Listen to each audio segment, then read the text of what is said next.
नमस्कार, smart AJ news सोलापूरमध्ये आपलं स्वागत आहे। मी संपादक अभिजित जवळकोटे। सर, आपल्या परिसरातील ताज्या घडामोडी घेऊन येत आहे। आमचा चॅनल सबस्क्राइब करा। स्मार्ट एजे न्यूज सोलापूरमध्ये आपलं स्वागत आहे। बातमी पाहून झाल्यावर आमचा न्यूज चॅनल लगेच सबस्क्राइब करा। ज्येष्ठ नागरिकांच्या छळाला आळा, पालन पोषण अधिनियमांतर्गत गुंजे गावातील दोघांवर गुन्हा। वृद्ध आई-वडिलांकडे बेफिकीरपणे दुर्लक्ष करून त्यांना मानसिक, सामाजिक आणि मूलभूत गरजांपासून वंचित ठेवल्याप्रकरणी गुंजेगाव येथील 2 मुलांविरोधात ज्येष्ठ नागरिक पालन पोषण अधिनियम 2007 च्या कलम 24 नुसार गुन्हा दाखल करण्यात आला आहे। पालकांचा सांभाळ करणे ही केवळ कुटुंबाची नव्हे तर कायद्याचीही जबाबदारी आहे, याचा ठोस संदेश या कारवाईतूनच मिळतो। तक्रारी व चौकशीतून दीर्घकाळ अत्याचार, अपमानास्पद वागणूक आणि उपजीविकेस आवश्यक सुविधा नाकारल्याचे स्पष्ट झाले होते।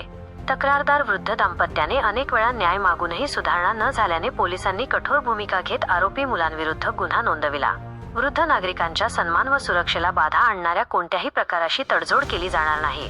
समाजात ज्येष्ठांना आदराने व सुरक्षिततेने जगता यावे, यासाठी अशा प्रकरणांवर काटेकोर कारवाई सुरू ठेवण्याचा इशारा पोलीस प्रशासनाने दिला आहे।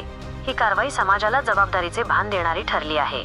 पालकांचे ऋण फेडणे हे प्रत्येकाची नैतिक, सामाजिक व कायदेशीर जबाबदारी आहे, असा संदेश या हस्तक्षेपातून अधोरेखित झाला। या कारवाईसाठी माननीय पोलीस अधीक्षक श्री अतुल कुलकर्णी IPS, माननीय उपविभागीय पोलीस अधिकारी श्री संकेत देवळेकर, सहाय्यक पोलीस निरीक्षक मनोज पवार यांनी मार्गदर्शन केले। मंदुप पोलीस ठाण्यात गुर क्रमांक 404/2025 प्रमाणे गुन्हा नोंदविण्यात आला आहे। पुढील तपास पोलीस श्रेणी उपनिरीक्षक रवींद्र चव्हाण हे करीत आहेत। फिर्यादी अभिमान बाबा कापसे, वय 75, राहणार गुंजेगाव, तालुका दक्षिण सोलापूर। आरोपी गोरख अभिमान कापसे, मच्छिंद्र अभिमान कापसे, दोघे राहणार गुंजेगाव, तालुका दक्षिण सोलापूर। वृद्ध पालकांचा छळ करून त्यांच्यावरील हक्क हिरावण्याचा कोणताही प्रयत्न सहन केला जाणार नाही, अशी प्रतिक्रिया नागरिकांत व्यक्त होत आहे। या घटनेमुळे गावात चर्चांना उधाण आले आहे।